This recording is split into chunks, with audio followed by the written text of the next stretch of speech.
Social media में BJP लगातार कांग्रेस के ऊपर हमलावर हो रही है और कह रही है कि कांग्रेसी लंका पर सन्नाटा पसरा हुआ है, रावण से तुलना कर रहे हैं इन लोग सोशल मीडिया में। इनके अलावा इनके पास बचा क्या है? ये मुंह खोलेंगे तो जहर ही उगलेंगे ये लोग। इनके अलावा इनके पास बचा क्या है? ये मुंह खोलेंगे तो जहर ही उगलेंगे ये लोग। देखिए, कांग्रेस खेमे में सन्नाटा तो है, और जिस प्रकार से बयानबाजी उनके वरिष्ठ नेताओं के आपस में हो रहे हैं, उनके पूर्व विधायक बयानबाजी कर रहे हैं, तो अंदर में कुछ न कुछ तो पक रहा है कांग्रेस के अंदर में।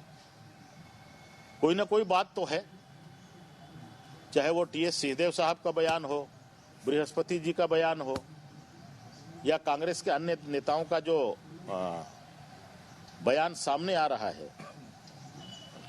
तो ये सारे जो परिस्थितियां जो निर्मित हो रही है कांग्रेस के खेमे में, ये इस बात को प्रदर्शित कर रही है कि अंतर विरोध जब परिणाम नहीं आया है तो ये हाल है।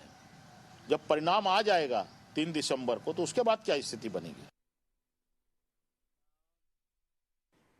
नमस्कार, मैं हूं मोहन तिवारी। आज के मुद्दे में आपका स्वागत है और आज का मुद्दा आधारित है परिणाम के पहली छिड़ी रार पर। जी हां, जीत हार किसकी होगी इसमें समय है, लेकिन लड़ाई छिड़ी हुई है, रार जारी है और ये रार दिखाई दे रही है सोशल मीडिया में। ऐसे में चुनाव की आपाधापी के बीच जब एक सन्नाटा सा राजनीति में आ जाता है तो उसका भी राजनीतिक रूप से फायदा लेने की कोशिश में है बीजेपी, और यही उसने दांव खेला है। इस वक्त लोगों को यह मैसेज देने की कोशिश की है कि कांग्रेस सन्नाटे में है, और सन्नाटे में इसलिए है क्योंकि उसके पक्ष में परिणाम नहीं आ रहे हैं। लेकिन ये कितना सही है, क्या इस तरीके का आकलन लगाना सही है, इसी पर आज हम बहस करेंगे। दोनों बड़े नेताओं के बयान हमने सुने। मुख्यमंत्री भूपेश बघेल क्या कह रहे हैं, नारायण चंदेल क्या कह रहे हैं, अब इस पर हमारे एक्सपर्ट की क्या राय है, हमारे जो पैनलिस्ट जुड़े हैं वो क्या क्या कहते हैं, जान लेते हैं। चर्चा शुरू करते हैं, मिल लेते हैं मेहमानों से जो इस चर्चा में हमारे साथ रहेंगे। हम बहुत स्वागत करेंगे, हमारे साथ राजनीतिक विश्लेषक के रूप में जुड़ रहे हैं वरिष्ठ पत्रकार मनीष वोरा जी, बहुत स्वागत करते हैं आपका। हमारे साथ कांग्रेस बीजेपी का पक्ष रखने के लिए केएल चौहान जी जुड़ रहे हैं, बहुत स्वागत करते हैं आपका। और कांग्रेस का पक्ष रखने के लिए हमारे साथ जुड़ रहे हैं डॉक्टर शिल्पा देवांगन जी, बहुत स्वागत करते हैं आपका। तो तीनों मेहमानों का स्वागत है। और जैसे कि हमने बताया कि कुछ दिनों का गैप क्या हुआ राजनीतिक गतिविधियों को लेकर, एक तरीके से छुट्टी में कार्यकर्ता चले गए, कांग्रेस ने सोशल मीडिया में कोई पोस्ट नहीं किया, अब उसे ही मुद्दा बना लिया बीजेपी ने और कह दिया कि भाई देखो सन्नाटे में चले गए हैं, लेकिन उसमें जो भाषा का उपयोग किया गया उसे जहर उगलने वाली बता रहे हैं मुख्यमंत्री भूपेश बघेल। पहले हम भाजपा का ही पक्ष जान लेते हैं। चौहान जी, आप लोग थोड़ा इंतजार कर लेते, 3 तारीख में अभी समय है। उनके सोशल मीडिया के जो वॉरियर हैं वो छुट्टी मनाने कहीं गए होंगे, 6 दिन पोस्ट नहीं किए, तो आप सीधा आरोप लगा दिए सन्नाटे में चले गए, लंका लग गई, इस तरीके की भाषा, क्या ये सही है? तिवारी जी, हमने तो सिर्फ दशा बताई है और ये पूरे कांग्रेस पार्टी की दशा है। कांग्रेस पार्टी की दशा है, इस वजह से इनके सोशल अकाउंट की ये दशा है। सोशल अकाउंट की दशा है, इस वजह से कांग्रेस पार्टी की दशा नहीं है, क्योंकि अंदरूनी इतनी ज्यादा कलह है और सभी लोग चिल्ला चिल्ला के अपनी अपनी चीजें बोल रहे हैं, अपने अपने कमरे को संवारने में लगे हुए हैं, घर का किसी को ध्यान नहीं है और अपने अपनी कमरे संवारने में लगे हुए हैं। जैसे कि टीएस सिंहदेव जी का लगातार बयान आ रहा है और वो दबी हुई आवाज में और इनडायरेक्टली रूप से सब चीजें स्पष्ट करते जा रहे हैं कि अगर मेरे को मुख्यमंत्री नहीं बनाया जाता है या मुखिया नहीं बनाया जाता है, ये तो बहुत दूर की बात है, लेकिन तब भी उनकी जो मंशा है, जो पुराना जो इनका जो इतिहास है वो दोहराना नहीं चाहते हैं। वो नहीं दोहराना चाहते हैं कि उनकी हेलीकॉप्टर की लड़ाई हुई थी, वो ये दोहराना नहीं चाहते हैं कि वो प्रोटोकॉल मेंटेन नहीं किया गया था, वो ये दोहराना नहीं चाहते हैं कि उनके ऊपर जानलेवा हमले की शिकायत कर दी गई थी, उनको ये दोहराना नहीं चाहते हैं कि उनको वो जो विभाग के मंत्री हैं उसके उसके कोर कमेटी की बैठक में नहीं बुलाया जाता है। वो ये भी दोहराना नहीं चाहते हैं कि मैं किसी जिले में स्वास्थ्य मंत्री होने के बावजूद भी सभी जिले में 5 सालों में सभी जिले में जा नहीं पाया, वो ये भी दोहराना चाहते हैं। उनको काम नहीं करने दिया गया और वो 71 वर्ष के हैं खुद और 76 वर्ष के मैं बाद में हो जाऊंगा। और वो उन्होंने स्पष्ट कर दिया है कि मैं ये अगर मुख्यमंत्री नहीं बना तो चुनाव लड़ने का कोई मतलब नहीं था। और सबसे मेन बात है तिवारी जी कि कुछ दिन पहले ग्रेजुअली वो दिल्ली जाते रहे। 17 तारीख को वोटिंग थी, 16 तारीख को भी ये दिल्ली गए। वो तो पूजा पाठ करने गए थे बता रहे हैं। कोई भी कॉन्स्टिट्यूएंसी नहीं, हमने उनसे पूछा तो बोले पारिवारिक पूजा में गए थे वो, जीत के लिए विशेष पारिवारिक। जब वो ढाई साल की जब इनकी लड़ाइयां चल रही थी तब भी इनका यही बात थी कि हमें पारिवारिक जो मिलना जुलना था उसमें गया था मैं।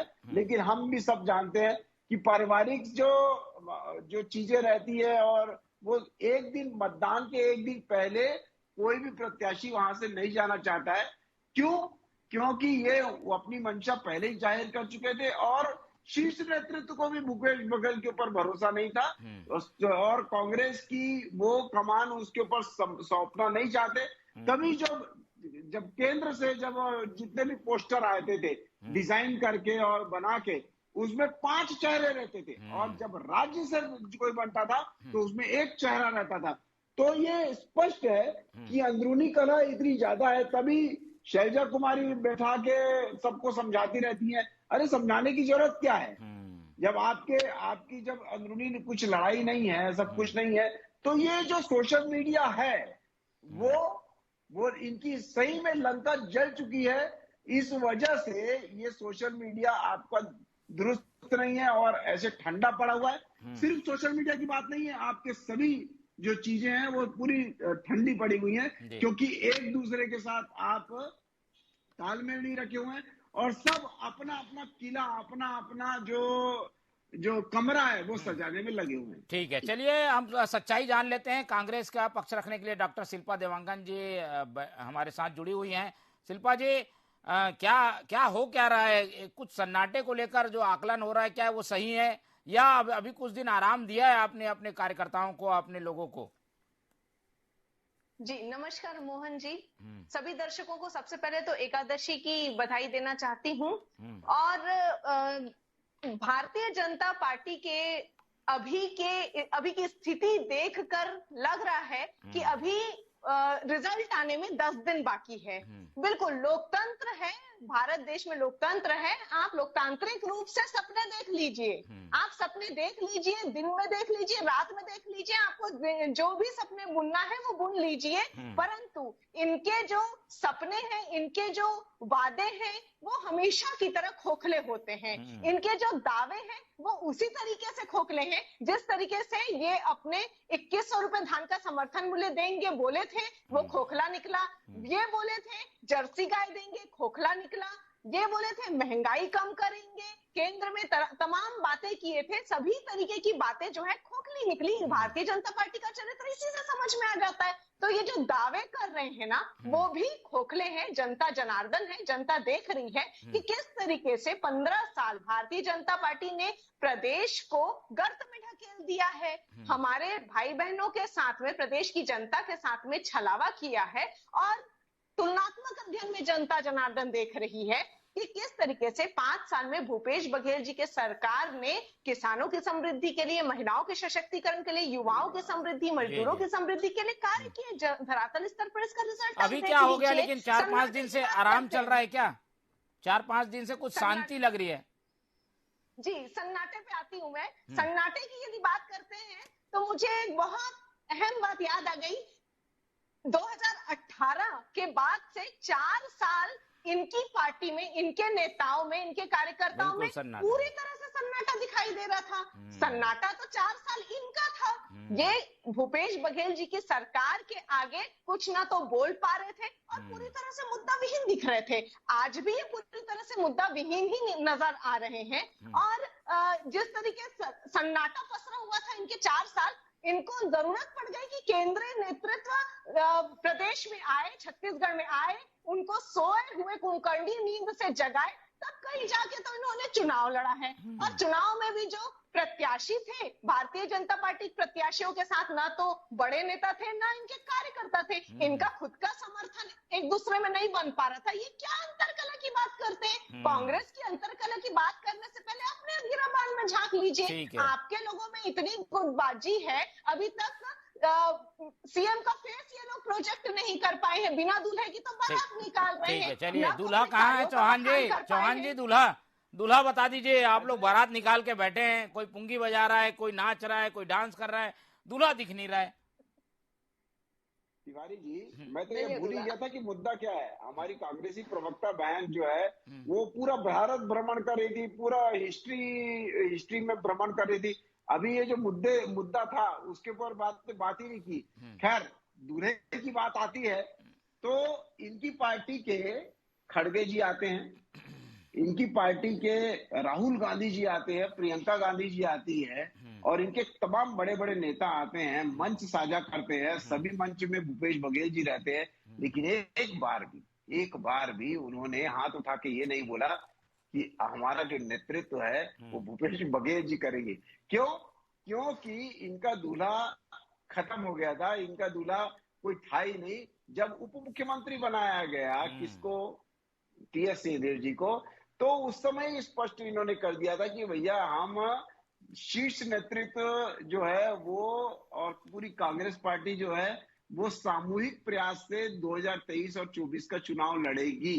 दूसरी बात, आप जब 6 बार उप मुख्यमंत्री जी से पूछा जाता है कि क्या आप बताइए कि मुख्यमंत्री का चेहरा अगली बार कौन होगा, तो वो बोलने से मुकर जाते हैं। वो तो सामूहिक नेतृत्व की बात बोल रहे हैं। जी से पूछा जाता है, तिवारी जी, जब कुमारी शैलजा जी से पूछा जाता है कि भाई आपका मुख्यमंत्री का चेहरा कौन सा होगा, अभी तो मुख्यमंत्री है आपका, लेकिन आगे मुख्यमंत्री का चेहरा कौन सा होगा, तो वो भी बोलने से कतराती हैं, वो भी बोलती नहीं है। वो बोलती है सामूहिक नेतृत्व में।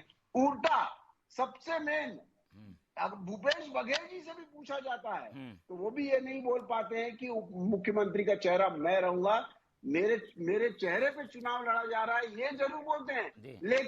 लेकिन वो ये नहीं बोलते हैं कि मैं मुख्यमंत्री रहूंगा। बोले शीर्ष नेतृत्व जो बोलेगा मैं उसमें आऊंगा। तो ये आप अपनी बात तो करिए। पहले आप बोलते थे कि भूपेश है तो भरोसा है, उसके बाद बोलते हैं कि भरोसे की सरकार है। आपकी कहाँ भरोसा, किसी के ऊपर भी नहीं है। आपके कोई भी किसी भी नेता के ऊपर आपको भरोसा नहीं है और आप बातें करते हैं। नहीं तो आप लोग भी तो कुछ बताइए। इनका तो ठीक है, आप पूरा कहानी बता दिए। आप लोगों के यहाँ क्या होता है? बहुत अच्छी बात तिवारी जी, बहुत अच्छी बात आपने बोली कि हमारा जो मुखिया है वो है हमारा काम, हमारा कमल, हमारा मोदी इन द सेंस कि हमारा काम। मोदी का मतलब ये होता है कि हमारा काम बोलता है, और काम जब बोलता है और जब टीम बोलती है, हम टीम के हिसाब से अपना काम करते हैं और टीम के हिसाब से ही हमने सभी चुनाव लड़े हैं। आगे भी हम टीम के हिसाब से ही लड़ेंगे। जिसका जो दायित्व होगा वो बिल्कुल मिल जाएगा। ठीक है, एक तरफ टीम, एक तरफ सामूहिक नेतृत्व, लेकिन आरोप प्रत्यारोप का दौर अभी भी जारी है। एक विश्लेषण समझ लेते हैं मनीष वोरा जी से। मनीष जी, ये लड़ाई हमें कब तक ऐसी सुननी पड़ेगी? परिणाम आने तक किसी तरीके से कोई ना कोई नई बात को लेकर दोनों पक्ष भिड़ते नजर आएंगे, या कुछ आराम भी करेंगे? 10 दिन इसीलिए चुनाव आयोग ने दिया है कि आराम करिए, लेकिन आराम ये शायद करना नहीं चाहते। निश्चित रूप से मोहन जी, देखिए राजनीतिक दल के लोग हैं और राजनीति करना है तो आराम कैसे कर सकते हैं? समय मिला है। सबसे बड़ी चीज ये है कि परिणाम जो है वो मतपेटियों में कैद है, और वो परिणाम क्या होगा इसकी जो जद्दोजहद अंतर मन में चल रही है उसकी काट के लिए कुछ तो करना पड़ेगा। तो मुझे लगता है वो उसी तरीके का चल रहा है, कुछ न कुछ चलता रहेगा। कभी इनके तरफ से बयान आएगा, कभी उनके तरफ से बयान आएगा। लेकिन जो पूरा मैं बातें दोनों दल के लोगों की सुन रहा था, मैं देख रहा था ये बात कही जा रही थी कि चेहरा कौन होगा, किस पे जाकर के होंगे। तो देखिए, मुझे लगता है सीधे तौर पे भारतीय जनता पार्टी भी जब बात करती थी तो ये हमेशा कहती है कि हमारा तो निशान कमल है, लेकिन अभी बोलते हैं मोदी मतलब काम। तो ये एक समझने की बात है, मोदी मतलब काम क्या होता है ये समझना होगा। दूसरी बात ये कि कांग्रेस के अंदर भी लगातार बात आ रही है, जिस प्रकार से हम टीएस सिंहदेव के बयान को लेकर के चर्चा कर रहे हैं लगातार। तो टीएस सिंहदेव ने एक बयान ये भी दिया था मुख्यमंत्री बनने के बाद और चुनाव की घोषणा के पास कि मुख्यमंत्री का अगला चेहरा भी भूपेश बघेल ही होंगे, ये बयान भी उन्होंने दिया था। इस बयान की चर्चा कहीं नहीं हो रही, लेकिन ये बयान उन्होंने दिया था।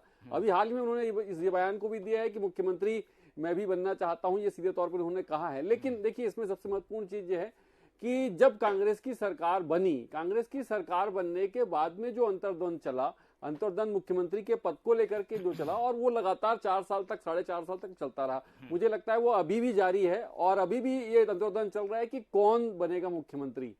तो सीधे तौर पे ये तो कहा जाता है एक लाइन में कि भाई जो जितने विधायक दल जो है वो फैसला करेंगे, मगर होता यह है कि विधायक दल फैसला नहीं करते हैं। विधायक दल के साथ एक मत में प्रस्ताव पारित होता है कि हाईकमान जो फैसला करेगा वो हमें मंजूर है, लेकिन हाईकमान का फैसला क्या होगा ये आने वाला समय बताएगा।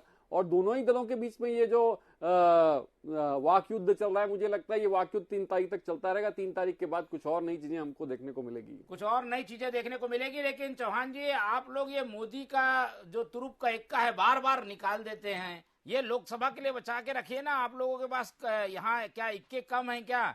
अरुण साव है, नारायण चंदेल है, रमन सिंह है, इस तरह के लोग हैं, सरोज पांडे जी हैं आपके क्षेत्र की, उनको किसी को आगे कर दीजिए। मोदी का नाम आप लोग ले लेते हैं हर बार, ये बचाव की मुद्रा नहीं है। तिवारी जी, मोदी मतलब काम, मोदी मतलब आयुष्मान कार्ड, मोदी मतलब पीएम आवास, मोदी मतलब धान का समर्थन मूल्य, मोदी मतलब किसान सम्मान निधि, कहाँ गई तो ऐसे मोदी में मतलब घर घर शौचालय, मोदी मतलब हर घर हर गांव में बिजली, मोदी मतलब और भी बहुत कुछ। आपको और मैं गिनाने जाऊंगा तो पूरा समय निकल जाएगा। मोदी का मतलब होता है काम। हमने जो विकास किया है, हमने जो रोड बनाई है, हमने जो आर्थिक उन्नति की है, जिसमें पूरे विश्व में हम 5वें स्थान पे हैं, और रोड बनाने में हम पूरे विश्व में दूसरे स्थान पे हैं, चाइना को पीछे छोड़ चुके हैं, मोदी उसका नाम है। मोदी जो सम्मान कर चुका है पूरे विश्व में, भारत को एक अलग पटल पे रख चुका है, मोदी उसका नाम है। मोदी सिर्फ और सिर्फ विकास का नाम है, और उस विकास की धारा में छत्तीसगढ़ की भी उन्नति होगी। छत्तीसगढ़ को भी 1 करोड़ रुपए, और जो नक्सलवाद को कम करने के लिए और रोडों को बनाने के लिए और शिक्षा और स्वास्थ्य में जो लाने के लिए, उसका नाम मोदी है। मोदी मतलब काम, मोदी मतलब कमल, मोदी मतलब विकास। और पार्टी कहाँ है? भाजपा कहाँ है? भाजपा ऐसे में भाजपा कहाँ जाएगी? मोदी ही हो जाएंगे? पार्टी है क्या मोदी? पार्टी भी तो कुछ चीजें, संगठन। अब भारतीय जनता पार्टी ही है वो। भारतीय जनता पार्टी का जो मूल है, जो काम करने का उद्देश्य है, जो अंत्योदय तक पहुंचाना है, जो विचारधारा है, जो जिस विचारधारा के लिए कोई भी आगे बढ़ेगा, वो मोदी है, वो विचारधारा है, वो भारतीय जनता पार्टी है, वो कमल है, वो काम है, वो विकास है, एक ही है। हम नाम में नहीं जाते, हम काम में जाते हैं। हम काम को तवज्जो देते हैं, हम राष्ट्र को तवज्जो देते हैं, हम किसी एक व्यक्ति को तवज्जो नहीं देते। ठीक है, चलिए, एक व्यक्ति को तवज्जो नहीं देते, लेकिन मोदी एक काम है और उसको आगे रखकर इन्होंने चुनाव लड़ा है, तो मोदी सफलता की गारंटी मान के चल रहे हैं। आप लोग का मुकाबला केंद्र के बड़े नेता से है, कैसे कहेंगे शिल्पा जी? मोहन जी, आपके बार बार पूछने पर भी चौहान जी जो हैं वो छत्तीसगढ़ के किसी प्रमुख नेतृत्व का नाम नहीं बता पा रहे हैं, और न ही इनके केंद्रीय नेतृत्व को भारतीय जनता पार्टी के छत्तीसगढ़ के नेतृत्व पर भरोसा रहा है। इसलिए केंद्रीय नेतृत्व को बार बार सफाई करने के लिए छत्तीसगढ़ में आना पड़ रहा है, और सभाओं में भी आप देखिए काम की बात नहीं करते हैं। मेरी बात है, काम की बात कभी नहीं करते हैं। आप बता दीजिए एक भी सभाओं में काम की बात नहीं होगी, ये सिर्फ और सिर्फ करते हैं तो कांग्रेस की आलोचना करते हैं। कांग्रेस की आलोचना करने के अलावा इनके पास कोई पुख्ता बात नहीं रहती है। इनका ना तो विजन दिखाई देता है इनकी सभाओं में, इनके भाषण में, ना तो ये छत्तीसगढ़ प्रदेश के लिए क्या विकास के बारे में बात करते हैं, हम स्वास्थ्य के बारे में बात करते हैं, शिक्षा के बारे में बात करते हैं, आवास के बारे में बात करते हैं, नशाबंदी के बारे में बात करते हैं, महिलाओं के सम्मान के बारे में बात करते हैं, महिलाओं की सुरक्षा के बारे में बात करते हैं, महिलाओं की समृद्धि के लिए बात करते हैं।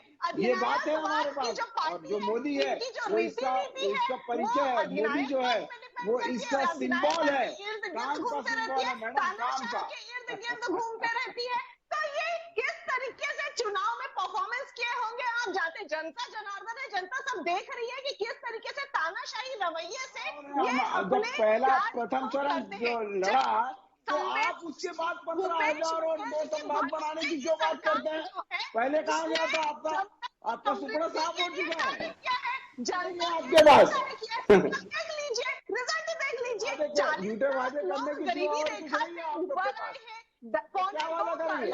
आपकी 1500 वृद्धा पेंशन नहीं दे पाए, विधवा पेंशन नहीं दे पाए, और उसके 500 सम्मान निधि महिलाओं की नहीं दे पाए, और 15,000 की बात करते हो आप लोग। शर्म नहीं आती आप लोग को? चलिए। मोदी मतलब का, मैं बोलती हूँ मोदी मतलब महंगाई। जनता ये जानती है मोदी मतलब महंगाई, जो त्राही त्राही संपूर्ण देश की जनता कर रही है महंगाई के कारण, उसका नाम है मोदी। चलिए, ये तो बहस चलती रहेगी। एक टिप्पणी ले लेते हैं मनीष वोरा जैसे। मनीष जी, ये तो अभी चुनाव, अब अगला चुनाव 5 साल बाद है, अभी से ये क्यों दिखाई दे रहा है? जनता का जनादेश तो हो गया है, वो ईवीएम में कैद है, उसके बावजूद दोनों लड़ने से नहीं चूक रहे हैं। दोनों पार्टियां अभी भी एक दूसरे पर आरोप प्रत्यारोप लगा रही हैं। इसका कुछ असर अभी जनता पे तो होना नहीं है। ये क्या मनोवैज्ञानिक रूप से बढ़त हासिल करने की जंग चल रही है कि इसकी क्या वजह देखते हैं आप?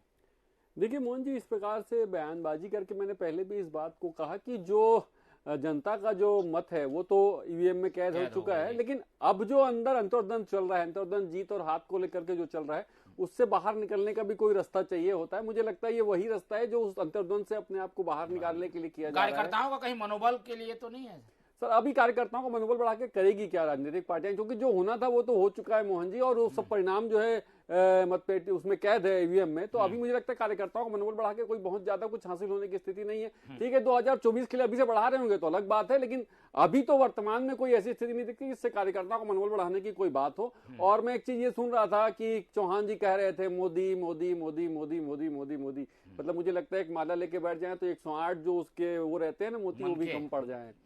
तो ठीक है मोदी मोदी, लेकिन मुझे लगता है वो पार्टी कहाँ चली गई जिसकी बात बार बार की जाती थी भारतीय जनता पार्टी के द्वारा। कहते थे कि हमारे यहाँ व्यक्ति महत्वपूर्ण नहीं रहता, हमारे यहाँ संगठन महत्वपूर्ण होता है। वो संगठन कहाँ गया, वो पार्टी कहाँ गई? मुझे देखता हूँ मोदी जी आते हैं तो भी मोदी मोदी रटते हैं, भाजपा के लोग आते हैं तो भी मोदी मोदी रटते हैं, बीजेपी के कोई नाम ही नहीं लेता। मतलब जो काम हो रहा है उसमें कहीं भारतीय जनता पार्टी का कोई रोल है कि नहीं है? पार्टी तो पीछे नहीं चली गई चौहान जी इस वजह से? पार्टी का हिस्सा हम है कार्यकर्ता और हर पदाधिकारी पार्टी का हिस्सा है, हिस्सा।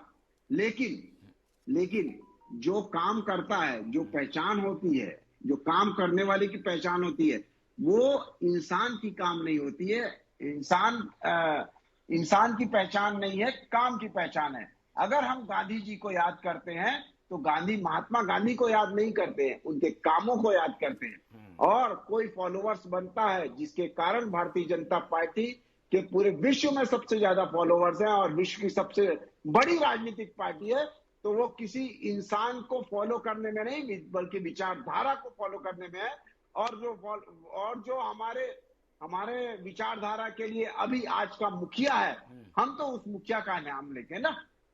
ठीक है, लेकिन आप लोग तो इसका नाम ले रहे हैं, लेकिन ये कांग्रेस को क्यों रावण की लंका कह रहे हैं? इस तरीके की उपमाएं क्या शोभा देती है? कांग्रेस भी एक राजनीतिक दल है, आप लोग सीधा रावण से तुलना कर दे रहे हैं उनकी। देखिए तिवारी जी, सबसे मेन बात यह है कि जैसी करनी वैसी भरनी। जैसे आपके काम होंगे वैसे ही आपका नाम होगा। और इसी काम ने आपको 1984 के बाद केंद्र में कभी भी आज तक ये 40 साल लगभग हो गए हैं, आपको पूर्ण बहुमत में नहीं आने दिया। आज आप 400 से 50 सीटों में आ गए हैं। आप मुख्यमंत्री जी बोलते हैं कि 52 सीटें कभी ले नहीं पाए और 55 सीटों की बात करते हैं, 3 सीटों की बात करते हैं। तो आपको तो चुनाव लड़ना ही नहीं चाहिए, क्योंकि आप 50 सीटों में हैं और 250 सीटें चाहिए, तो 200 सीटों का फर्क है। तो आपको तो चुनाव लड़ना ही नहीं चाहिए। और उसके बाद जो पिछले 9 9.5 सालों में आप 85% चुनाव हारे हैं, ये क्यों भूल जाते हैं? जहां आपकी 11 राज्यों में सरकार थी आज से 11 साल पहले, आज वो 3 राज्यों में सिमट के रह गई है, ये क्यों भूल जाते हैं? आप ये क्यों भूल जाते हैं कि आपका कोई वरिष्ठ नेता, शीर्ष नेतृत्व ऐसा कोई बचा नहीं है जो यहाँ आके कुछ वक्तव्य दे सके, 2 लाइन की बातें बोल सके। आप जिसको अपना शीर्ष नेतृत्व बुलाया, शिल्पा जी का आखिरी जवाब ले लेते हैं, पूरा ओवरऑल चौहान जी का जवाब दे दीजिए। देखिए मोहन जी, विचारधारा, नीति और नियत में तुलनात्मक अध्ययन देखें तो कांग्रेस की नीति और नियत है आम जनता की किस तरीके से समस्याएं हैं जमीनी स्तर पर, किस तरीके से देश में हो चाहे प्रदेश में हो बेरोजगारी को खत्म किया जाए, किसानों को कैसे खुशहाल रखा जाए। और धान का कटोरा कहे जाने वाले छत्तीसगढ़ प्रदेश में किसान यदि खुशहाल हैं, जिस तरीके से भूपेश सरकार ने किसानों के उत्थान के लिए कार्य किए, तो किसान खुशहाल है, इसका मतलब है कि प्रदेश खुशहाल है। और इनकी जो है वो पूंजीपतियों को खुश करने के लिए, चाहे वो नंदराज पर्वत की बात कर लीजिए, चाहे निजीकरण की बात कर लीजिए, ये पूंजीपतियों के हाथ में देने के लिए हमेशा उतारू रहते हैं और षड्यंत्र करते रहते हैं। चलिए, ये तो चुनाव है और चुनाव के जनादेश ईवीएम में कैद है, लेकिन आरोप प्रत्यारोप का दौर जारी है और ऐसे में सोशल मीडिया अभी भी गर्म गर्म टिप्पणियों से भरा हुआ है। एक तरफ कांग्रेस थोड़ा दिन रुकना चाहती थी, लेकिन बीजेपी ने टिप्पणी करके उन्हें उकसा दिया है, तो टिप्पणियों का दौर उधर से भी शुरू हो गया है और ये दौर अभी 3 तारीख तक और हमें देखने सुनने को मिलेगा। उसके बाद परिणाम की चर्चा होती रहेगी। फिलहाल समय का हमें चर्चा यहीं खत्म करते हैं। के.एस. चौहान जी हमारे साथ जुड़े, बहुत धन्यवाद। हमारे साथ मनीष वोरा जी थे, बहुत धन्यवाद। और डॉक्टर शिल्पी देवांगन जी ने समय दिया, उनका बहुत बहुत धन्यवाद। तो तीनों मेहमानों का धन्यवाद करते हुए चर्चा यहीं खत्म करते हैं और आप लोग से उम्मीद रखते हैं कि आप लोग देखते रहिए TV24। रखिए अपना बहुत ख्याल। नमस्कार।